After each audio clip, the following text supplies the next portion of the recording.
A'udzu billahi minasyaitonir rajim. Bismillahirrahmanirrahim. Assalamualaikum warahmatullahi wabarakatuh.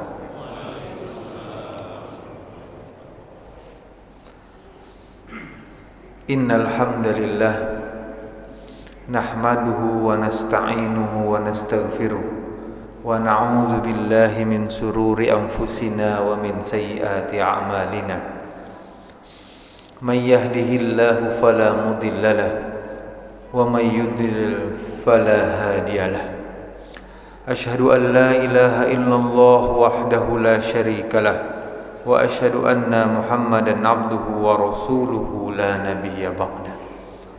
Allahumma salli wa sallim wa barik ala rasulina Muhammadin wa ala alihi wa ashabihi wa man tabi'ahum bi ihsanin ila yaumiddin.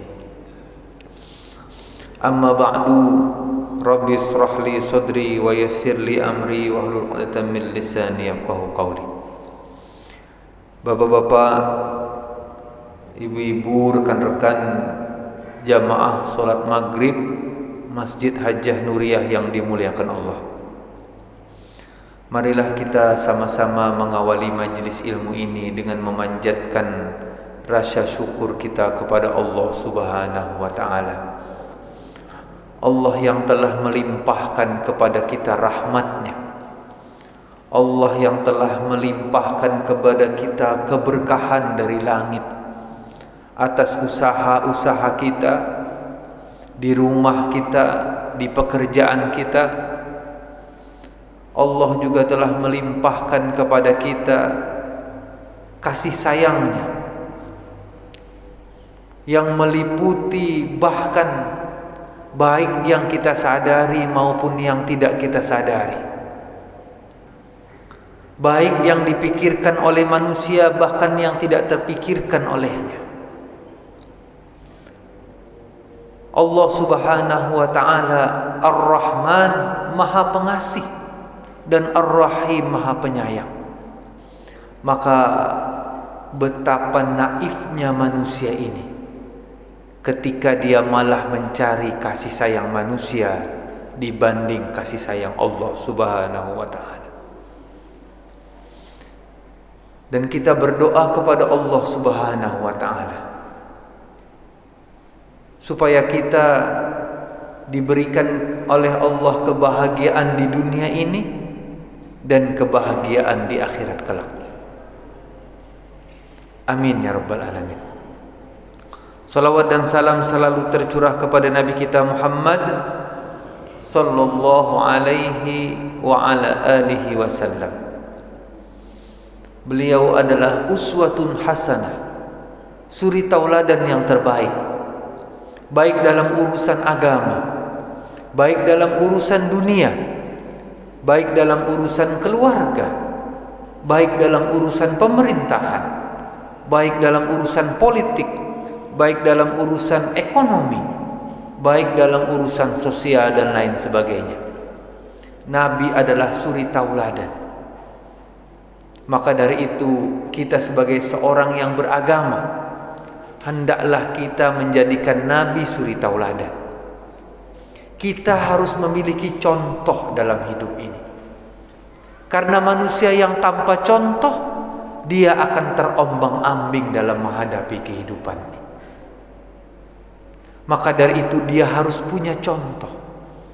Bukankah seorang anak mencontoh ayahnya? Begitu juga seorang murid berusaha mencontoh gurunya, atau seorang orang awam mencontoh ulamanya.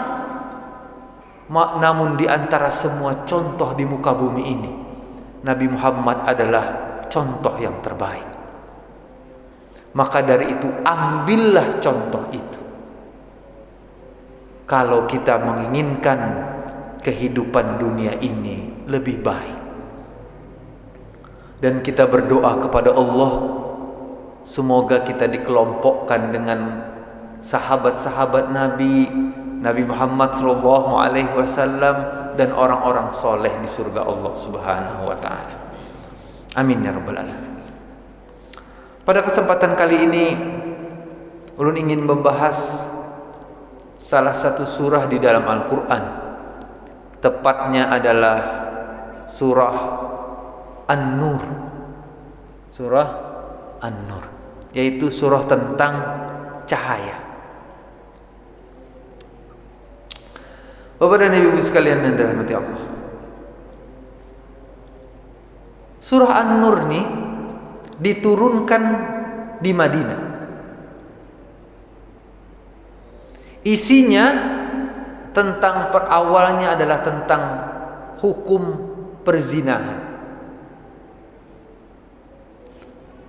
Lalu ada tuduhan zina. Lalu ada ayat-ayat yang lain tentang khusus tentang Allahu nurus samawati wal ardh. Masalu nurihi kamishkatin fiha misbah al-misbah fi zujajah. Al-zujajatu ka'annaha kawkabun durriyyu yuqadu min syajaratin mubarakah. Zaitunatil la syarqiyyati wala gharbiyah. Bapak dan Ibu sekalian yang dirahmati Allah, kalau pian membaca Al-Quran, kalau kita berangkat dari ilmu sosiologi ilmu kemasyarakatan, maka ayat-ayat Madaniyah ini, ayat-ayat yang diturunkan di Madinah terkait tentang konteks masyarakat Madinah. Karena apa? Masyarakat Madinah ini metropolitan, Pak. Dulu kan namanya Yathrib, lalu diganti dengan Al-Madinah,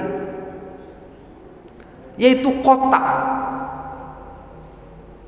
Artinya di situ segala macam masyarakat datang ke sana dengan tabiatnya masing-masing, dengan tradisi di masyarakatnya masing-masing. Bapak dan Ibu sekalian yang dirahmati Allah, Buya Hamka di dalam tafsirnya khusus mengenai surah An-Nur, bahwa ayat ini terkait banyaknya tradisi-tradisi orang-orang yang bukan asli orang Madinah masuk. Seperti kita ketahui bahwa orang Yahudi ada di situ, orang Nasrani ada di situ, orang Yaman ada di situ, orang Romawi ada di situ. Banyak. Maka dari itu ayatnya mengenai hubungan manusia dengan manusia lain. Kenapa ayat ini tidak diturunkan di Mekah? Padahal kita diketahui, ujar Aisyah, kalau pian baca sirah Nabawiyah Syekh Mubarakfuri itu, Aisyah menceritakan tentang perkawinan pada masa Arab Jahiliyah. Ada yang poliandri, ada yang dia mengumpulkan laki-laki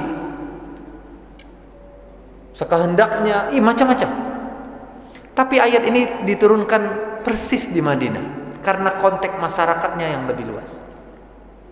Bapak dan Ibu sekalian yang dirahmati Allah, ulun awali dengan membaca ayat pertama.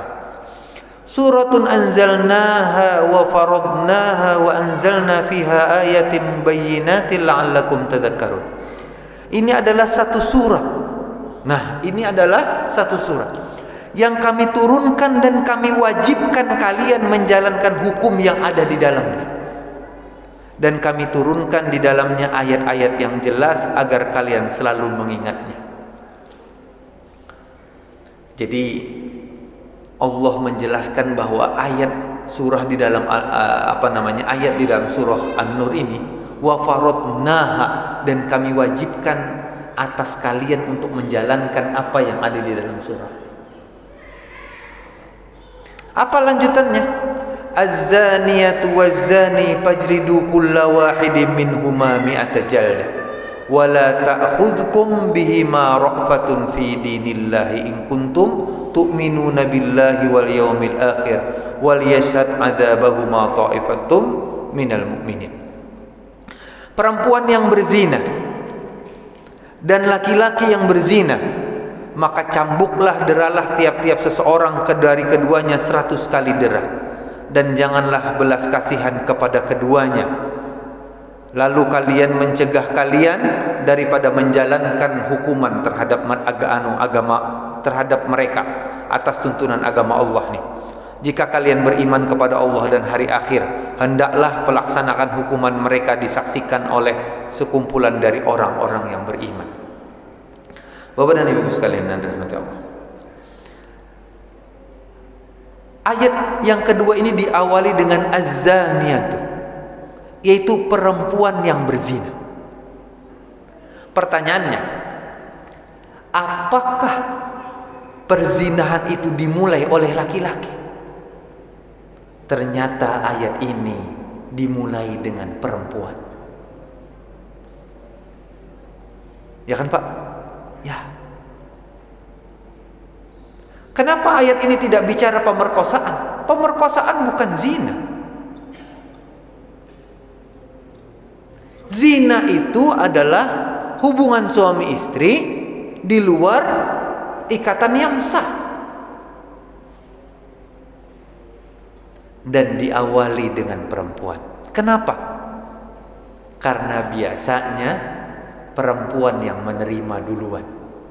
Memang laki-laki yang mengajak, tapi keputusan untuk itu adalah pada perempuan.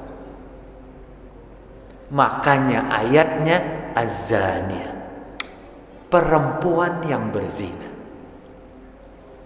Berapa banyak ayat Al-Quran tentang laki-laki, tapi ayat zina perempuan. Ini kalau orang feminis, misalkan orang yang aktivis perempuan, wah itu merendahkan kaum perempuan. Sekarang ulun betakun, berapa banyak lokalisasi isinya adalah perempuan. Maka dari itu, kalau ingin satu masyarakat baik, binalah perempuannya. Kalau hendak masyarakat negara itu baik, binalah perempuan. Makanya kan ada ungkapan orang, lebih susah mendidik anak perempuan dibanding anak laki-laki. Bapak dan Ibu sekalian yang dirahmati Allah. Di dalam ayat ini Ibnu Katsir menceritakan satu kisah di dalam hadis. Satu ketika ada seseorang, dua orang Badui datang kepada Rasulullah.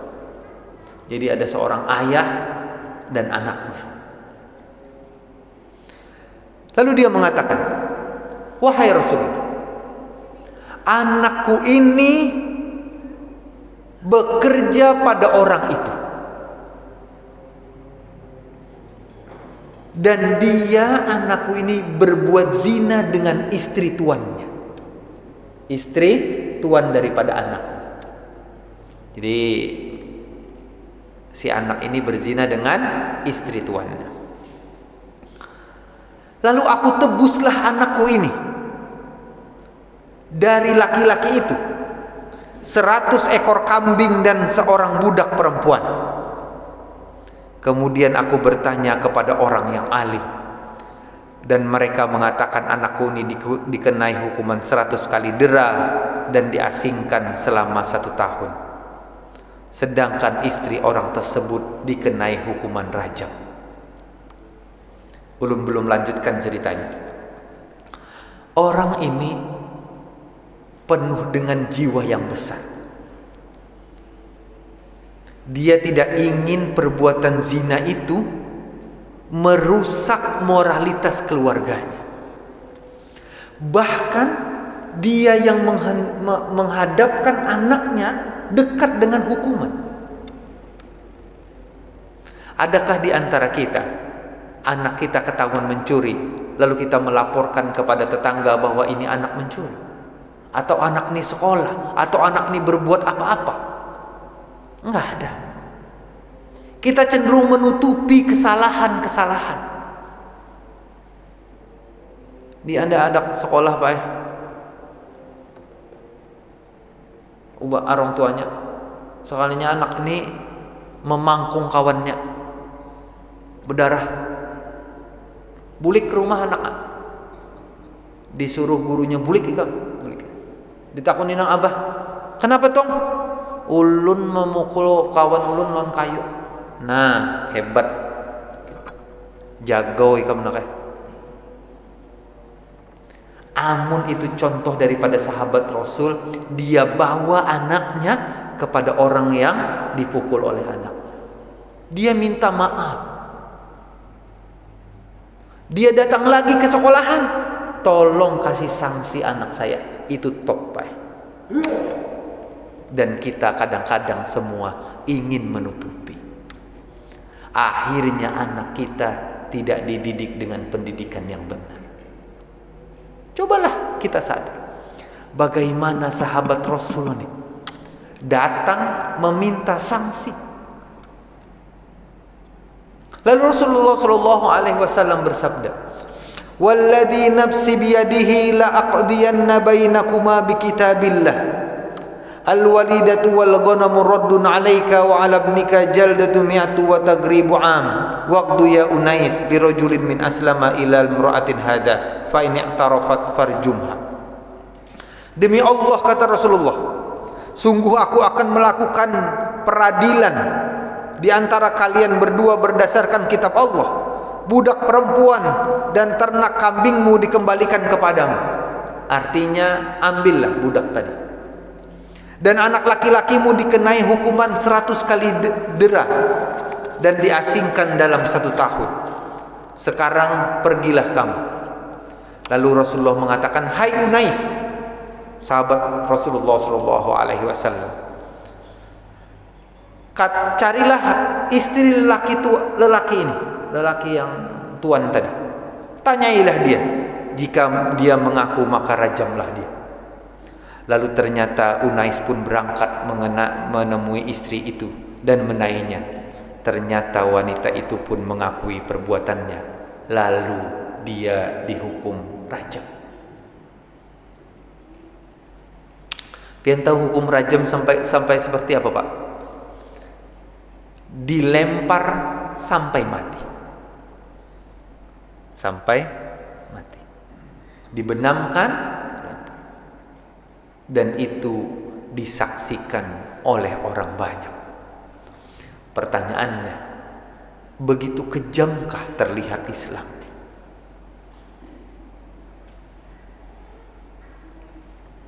Begitu kejam. Orang-orang kan mengatakan ini hukum tidak sesuai dengan hak asasi manusia. Ulun betakun lawan orang-orang ahli itu. Mana hukuman yang sesuai hak asasi manusia? Kalau sekiranya manusia ini tanpa hukum, maka mereka akan berbuat seenaknya. Siapa yang berbuat seenaknya, pasti dia akan melanggar hak asasi manusia pada akhirnya. Justru dengan hukuman inilah dia menjaga hak asasi itu. Ya kan, Pak? Ya. Islam datang dengan menjaga moralitas manusia, dengan memperbaiki moralitas manusia. Bapak dan Ibu sekalian yang dirahmati Allah, bahkan Buya Hamka di dalam tafsirnya mengatakan, apa kata beliau? Kenapa diharamkannya zina? Buya Hamka mengatakan, sebab Islam menghendaki keturunan yang bersih. Cobalah, tidak ada ikatan perkawinan. Seseorang kawin dengan yang lain, kawin yang dia lain. Lalu anak-anak ini telah kehilangan pegangan, kata Buya Hamka. Siapa bapaknya? Ibunya kesana kemari. Maka dari itu, kata Buya Hamka, kalau sekiranya manusia ini tanpa ikatan perkawinan dan seorang wanita tidur dengan laki-laki manapun yang dia kehendaki, maka apa bedanya kucing dan anjing? Begitu parahnya. Bapak dan Ibu sekalian yang dirahmati Allah. Maka dari itu dalam Al-Quran, wala taqrabuz zina. Lihat dia ketujuh berzina. Pernah dengan wanita ini, dengan wanita ini, dengan wanita ini. Maka diharamkan atas dia. Kalau pian berniat menikahkannya, berarti pernikahan itu dalam kategori haram. Nggak main-main, Pak. Selanjutnya, kalau anak pian ingin menghendaki seorang perempuan, maka telitilah perempuannya, nasabnya, siapa temannya. Kalau ini kan kita, Pak, asal kawin Pak jadi. Datang melamar 50 juta. Wah. Oh, cagar berujung apa akulah. Kayak apa? Cerai anaknya, bekalahi anaknya. Napa kabar? Itu adalah kesalahan orang tuanya. Maka dari itu pian-pian nih, ulun mengajak kepada pian-pian, justru kalau kita ingin masyarakat atau keluarga itu baik, berarti pian tergantung, salah satunya adalah tergantung orang tuanya. Apabila orang tuanya sembarangan menikahkan anaknya, berarti dia menjerumuskan keluarganya sendiri. Padahal kan ayatnya jelas. Ya ayyuhalladzina amanu qu anfusakum wa ahlikum nar. Bapak dan Ibu sekalian yang dirahmati Allah. Namun, nah ini Pak, ini ada cerita di dalam tafsir Buya Hamka. Satu ketika ada orang Yaman. Wanita ini pernah berzina. Wanita ini pernah berzina. Ketika sampai di Madinah, ternyata dia bertaubat. Dan orang Madinah tidak tahu perempuan ini dulunya penzina. Tiba-tiba ada orang yang beriman yang melamarnya. Lalu si paman mengetahui ayat az-zani la yankihu illa zaniatan aw musyrik, atau az-zaniyatu la tankihuha illa zanin aw musyrik. Seorang penzina perempuan tidak boleh dinikahi kecuali penzina. Kemana mencari penzina di kota Madinah?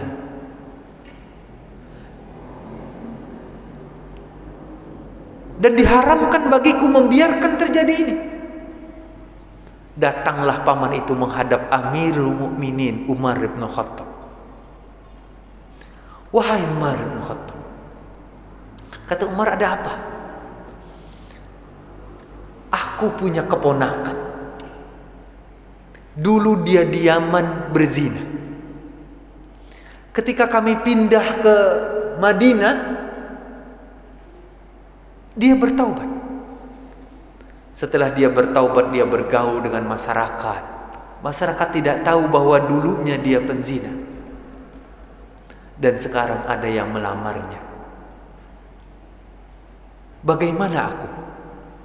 Bukankah ayat itu turun tentang diharamkannya bagi penzina perempuan, kecuali menikah dengan penzina laki-laki? Orang beriman diharamkan menikahi penzina. Lalu apa kata Umar? Apakah kamu kasih tahu orang-orang mengenai perempuan ini bahwa dia dulunya penzina? Tidak. Rahasiakanlah, karena dia sudah bertaubat. Karena dia sudah bertaubat. Ubay bin Ka'ab ditanya oleh Umar. Nah, itu hebatnya Umar. Ketika dia memutuskan perkara, nikahkanlah dan jangan ceritakan karena ini dia sudah bertaubat. Umar minta pendapat kepada Ubay bin Ka'ab. Tuh hebatnya pemimpin.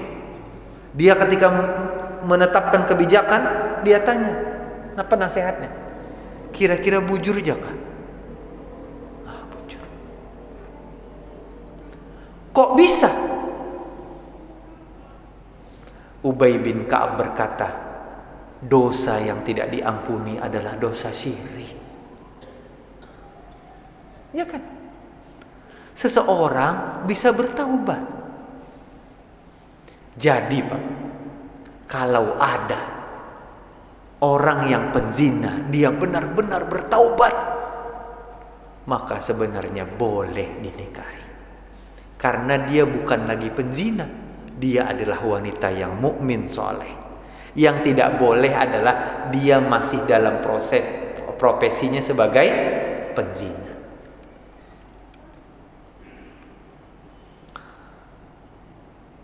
Tadi siang ulun dapat info dari kekawanan yang bisi anaknya di dalam salah satu instansi pendidikan. Nah, pembimbing anaknya tuh mengatakan begini. Jadi anaknya nih hendak jadi nakal. Ikam mun hendak mencari bini, jangan cari bini nang alim. Itu bukan medan dakwah. Medan dakwah itu mencari bini nang kada baik. Lalu ikam nikahi, nah itu ikam dakwahi. Sekilas bujur nih Pak. Sekilas bujur, tapi hakikatnya salah. Amun nang ke itu Rasulullah Rasulullah yang paling baik aja mencari wanita yang baik-baik. Ini hendak kalau pinah inya nang teburusuk pala. Kalau pinah inya nang teburusuk. Karena banyak ini ulun minta maaf kada menyampai tipian lah. Laki-laki justru di bawah pengaruh istrinya dibanding suami yang mempengaruhi istrinya. Jajan aja dibari bininya, mah dikitnya ulun jar. Ulun hendak boy makanan kawan ulun aja segitu. Pak. Apalagi masalah nang lain. Bini mengunci ilawang kah? Pen guring di luar aja. Kada ulun kada mau melajari pian wani lon bini kada, ulun melajari pian sayang lon bini. Nang binian sayang lon lakinya. Mudah-mudahan pian bersayang-sayangan ya lo. Wah. Sampai di mall bersayang-sayangan. Oh. Soalnya takutan lon bini berbelanja lalu kisah begendingan Padahal takutan bini belanja. Wallahu a'lam. Bapak dan Ibu sekalian yang dirahmati Allah. Dan yang kedua, nah ini penting Pak. Ini terkait persoalan rumah tangganya.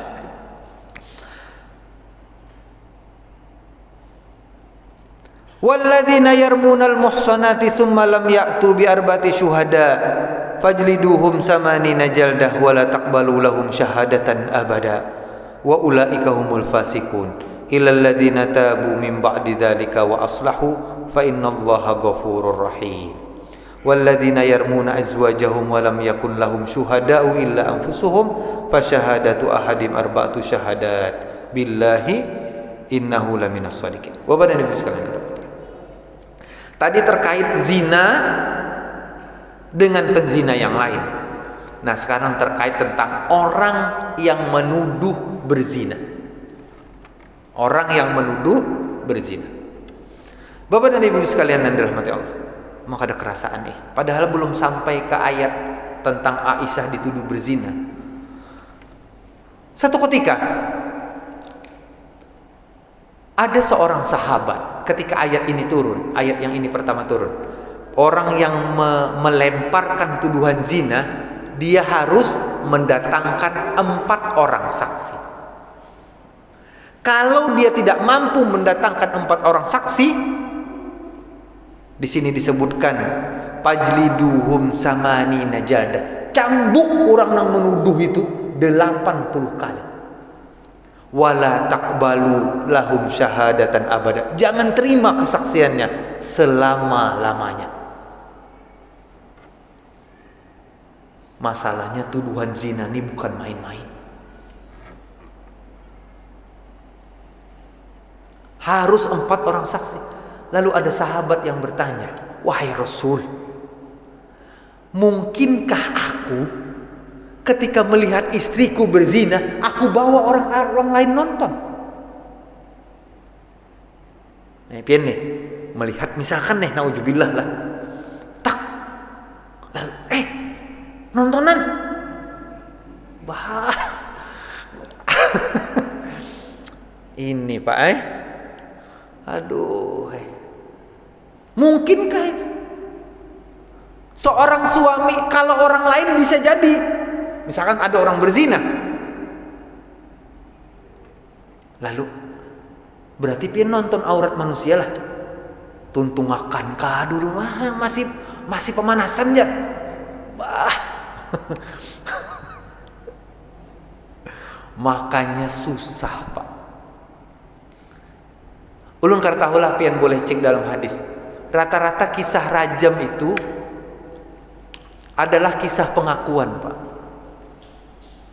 Kisah pengakuan. Dalam sebuah Sholli ala Muhammad. Nah, takajud dahulu nah. Ini ada nang pemanasan wujur tadi nih ya. Bismillah. Ulun minum jenah supaya kada sangkal namu ulah. Nah, ulun minum. Kena sangkal namu ulah. Allahumma sholli ala. Dudi Pak Eka sampai cangkir berarti. Wallahu a'lam.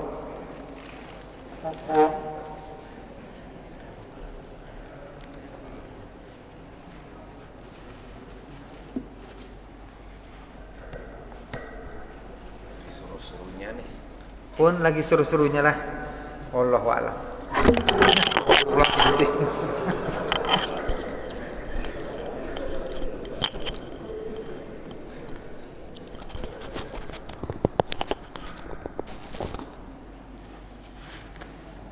Nggih. Oh ini sebutkan. Nggih. Bismillahirrahmanirrahim. Nah.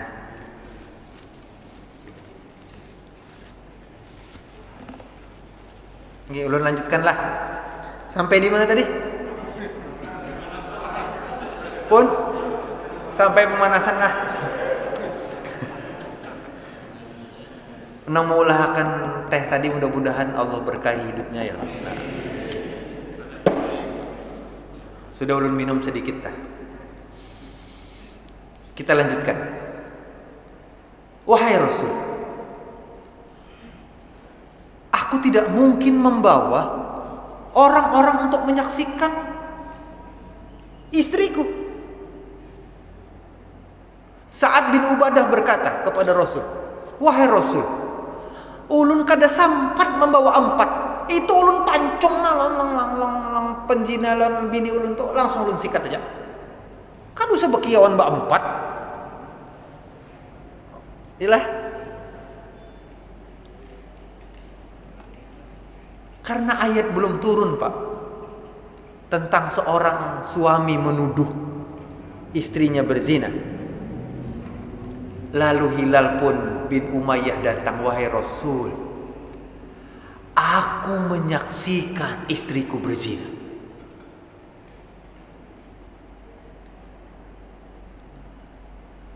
Kata Rasul, apakah kau membawa saksi?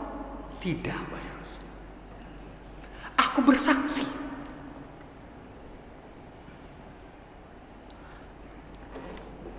Rasulullah pun tidak menjawab. Karena ayat belum turun.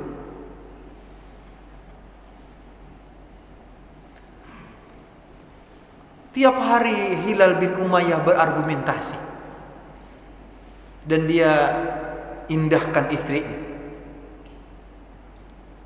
Lalu turunlah ayat. Apa ayatnya? Walladzina yarmuna azwajahum wa lam yakul lahum syuhada'u illa anfusahum fa syahadatu ahadim arba'u syahadatin. Apabila ada orang yang menuduh istrinya berzina dan tidak membawa 4 orang saksi, maka cukup dia bersumpah 4 kali sumpah.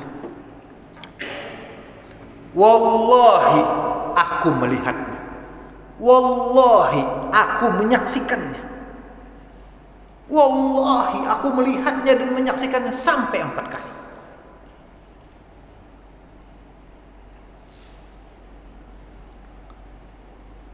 Wal khamisatu anna la'natallahu alaihi in kana minal kadhibin. Dan syahadat yang kelima itu adalah akan mendatangkan laknat Allah jika dia berdusta. Didatangkanlah istihilan di hadapan Rasulullah. Wahai istri Hilal, suamimu menuduhmu berzina. Dia tidak mendatangkan 4 saksi dan dia bersaksi 4 kali syahadat. Wallahi, wallahi, wallahi, wallahi.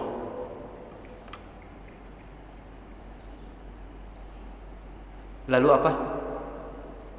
Apa kata istrinya? Aku tidak berzina. Apakah kau berani sumpah? Kata Rasulullah. Kata istrinya, aku berani, wahai Rasul. Lalu dia bersumpah, wallahi aku tidak berzina. Wallahi aku tidak berzina. Wallahi aku tidak berzina. Wallahi aku tidak berzina. Ini 4 kali sumpah. Istrinya 4 kali sumpah. Lalu apa yang terjadi? Turun ayat wal khamisatu anna laknatallahu alaihi. Barang siapa yang memberanikan sumpahnya yang kelima, itu akan mendatangkan laknat Allah jika dia berdusta. Hilal bin Umayyah mengucapkan sumpahnya kelima. Wallahi aku melihatnya. Apakah kau yakin, kata Rasulullah? Aku yakin. Apa kata istrinya? Wahai Rasul, aku berani bersumpah 5 kali. Wallahi aku tidak berzina. Apa yang terjadi? Kata Rasulullah, kita tunggu. Di mana pembuktiannya? Pak, kalau sekiranya wanita ini hamil, kalau dia pirang dan pendek, berarti sesuai dengan tuduhan. Kalau dia berambut hitam kayak Hilal, berarti anakmu Hilal. Ternyata hamil nih perempuan. Setelah lahir, ternyata di dalam tafsir Ibnu Katsir, anaknya pirang dan agak gempal pendek. Kata Hilal, aku benar.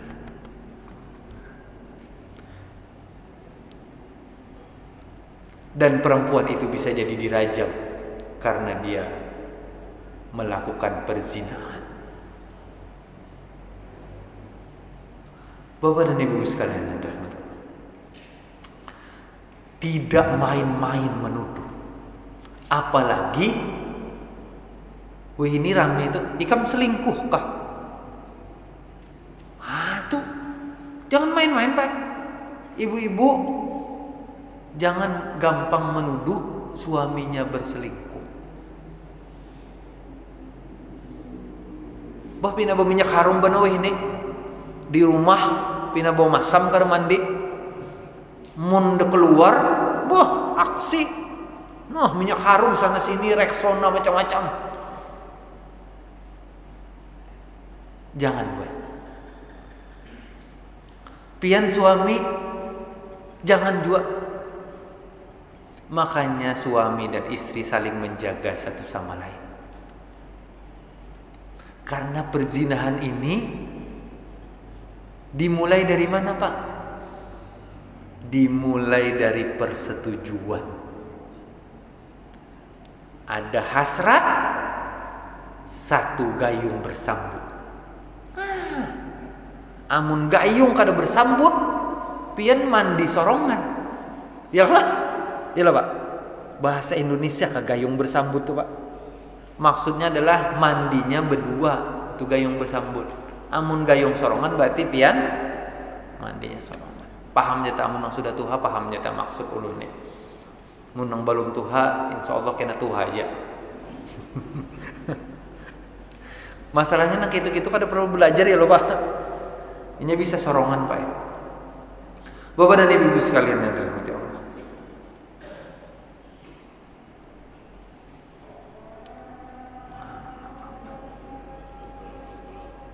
Padahal ulu hendak berkisah tentang kisah Aisyah, mungkin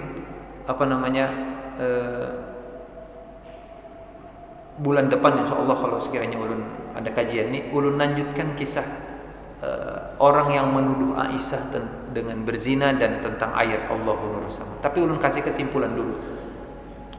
Bapak dan Ibu sekalian yang dirahmati Allah. Pertanyaannya, bagaimana sekiranya kita melihat orang berzina?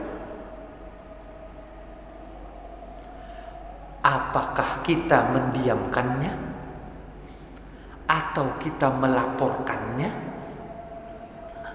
atau kita tiba-tiba memasyarakat kita rajam ini? Nah, ini pala. Dalam Islam kita tidak boleh berhukum dengan kehendak kita. Contoh, ada maling, tiba-tiba maling celengan masjid. Karena pian merasa umat muslim, as-sariqu was-sariqatu faqtau aydiyahuma. Pencuri laki-laki dan perempuan, potonglah tangannya. Lalu pian mengambil gergaji, pian potong tangannya. Kada boleh, Pak. Kita harus berhukum dengan hukum yang ada. Kalau sekiranya pemerintah kita berhukum dengan hukum yang motong itu, maka kita boleh, itu pun lewat pengadilan, tidak boleh sendiri. Lalu pertanyaannya, kenapa mereka berajam? Karena Rasul adalah pemimpin negara dan seorang hakim, makanya Rasul memerintahkan. Amun pian lain hakim, kada boleh pian. Kira-kira paham maksud ulun lah. Nah, lalu ada misalkan orang berzina misalkan, rajam, ambil, langsung bakar. Pian lain hakim. Dalam Islam, kaidah yang paling penting adalah berhukum dengan ditentukan hakim. Kada boleh main hakim sorongan. Jadi kalau hakim menentukan ini di penjara dan lain sebagainya, itu pian terlepas daripada itu.